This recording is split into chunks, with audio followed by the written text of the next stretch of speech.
কখনো না। কি হয়েছে সেটা? বললাম তো কিছু হয়নি। তো কিছু একটা হয়েছে, না। বল আমাকে।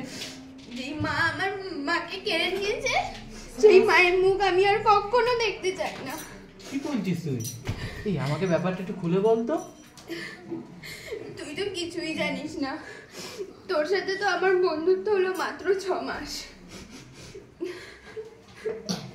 2 বছর আগে যখন আমরা দুর্গাপুরে থাকতাম, এই অষ্টমীর রাতে আমি আমার মাকে নিয়ে বেরিয়েছিলাম আমার ওই নতুন স্কুটিটা নিয়ে।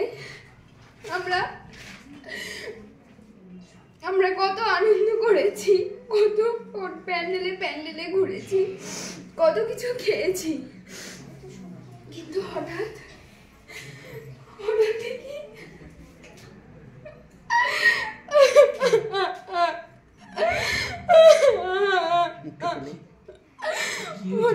হঠাৎ দেখি আমার স্কুটির পিছনে একটা লরি এসে ধাক্কা মারলো।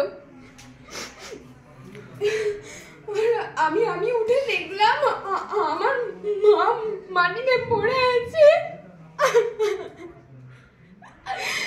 মায়ের রক্তাক্ত দেহ।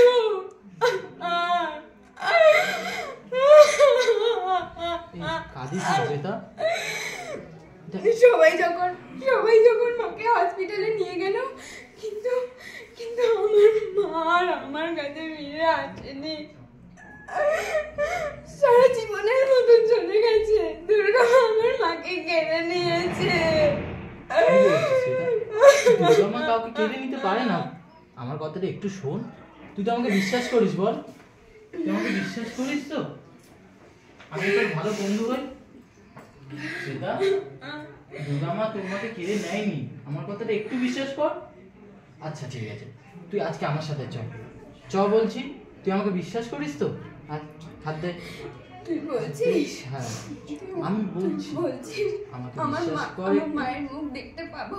দেখতে পাবি? মায়ের মুখে আমাকে বিশ্বাস করিস তো? তুই বল, আমার উপরে ভরসা আছে তো? আজকে দুর্গা মায়ের মুখেই তোর মায়ের মুখ দেখতে পাবি। আমি দেখতে পাবো। চ আমার সাথে ঘুরতে যাবি, চ চ।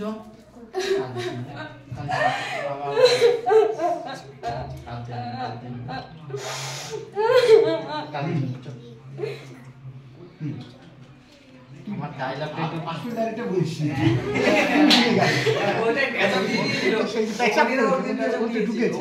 প্রথম দিক থেকে ভালো যাচ্ছিল, মানে লাস্টের দিকে আপনি নিজের কাঁচা দিদি না বলতেও বলেছে যে মায়ের মুখটা দেখতে পাবো। তুই তো এটাই বলিস। ঠিক আছে, চল ভালো হয়েছে।